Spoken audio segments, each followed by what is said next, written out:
1652. Providence, Rhode Island. Dark inside, candles guttering. Roger Williams stands up slow, chair scraping. Town officials lean in, some scowling, some lost in thought. In the back, John, young, black, barely seen, eyes sharp as flint, but careful. Everything hangs on what Williams and these men say next. Tension tastes like old tobacco and sweat. They're about to decide freedom or bondage. It's not just one night for John. This vote starts a line that'll stretch for centuries. Back up a bit. Rhode Island didn't start like the others. Williams, booted from Massachusetts for refusing to fall in line, founded it out of sheer necessity. Religious outcasts landed here because they had nowhere else.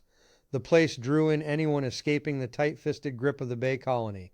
Their colonial charter, unusual for its time, actually put real liberty on the books, not just lip service.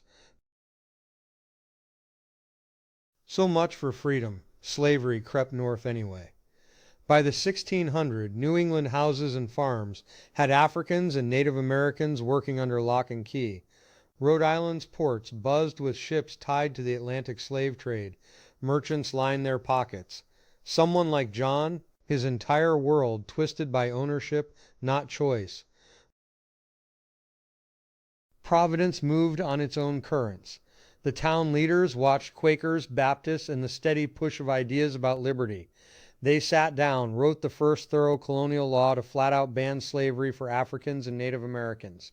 Their line was blunt. No black mankind or white shall be held in bond, slavey, for any longer time than 10 years.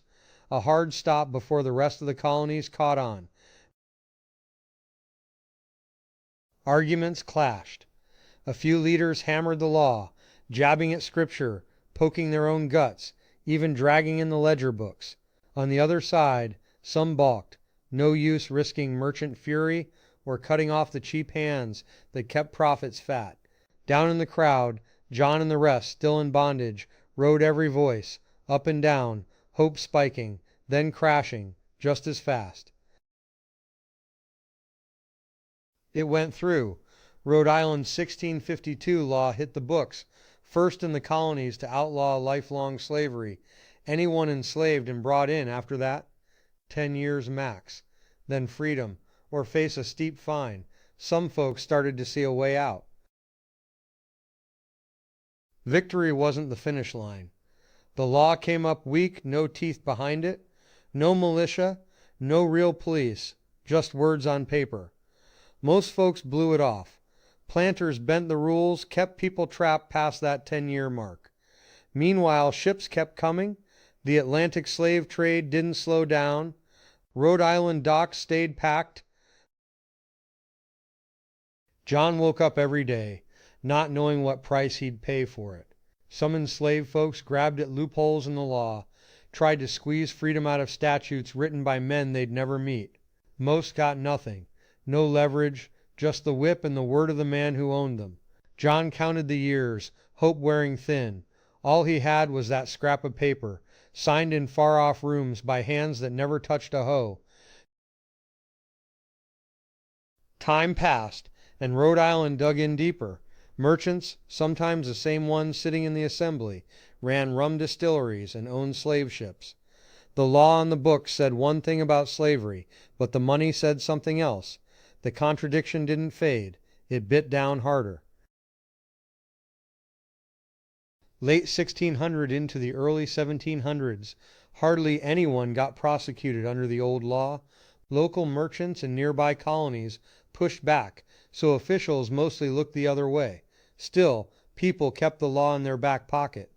Abolitionists and free black communities pointed to it later. It stuck around, even when ignored. Rhode Island passed that law early. Most people shrugged and carried on, but it was out there. Slavery wasn't just business as usual. It was on shaky moral and legal ground. The idea scraped at the edges of what people thought was possible. That crack in the wall gave later activists something to push against. The seed got planted. Rhode Island couldn't hide from its own mess forever. By the late 1700s, lawmakers started clamping down on the slave trade. The 1774 Act shut the door on importing more slaves.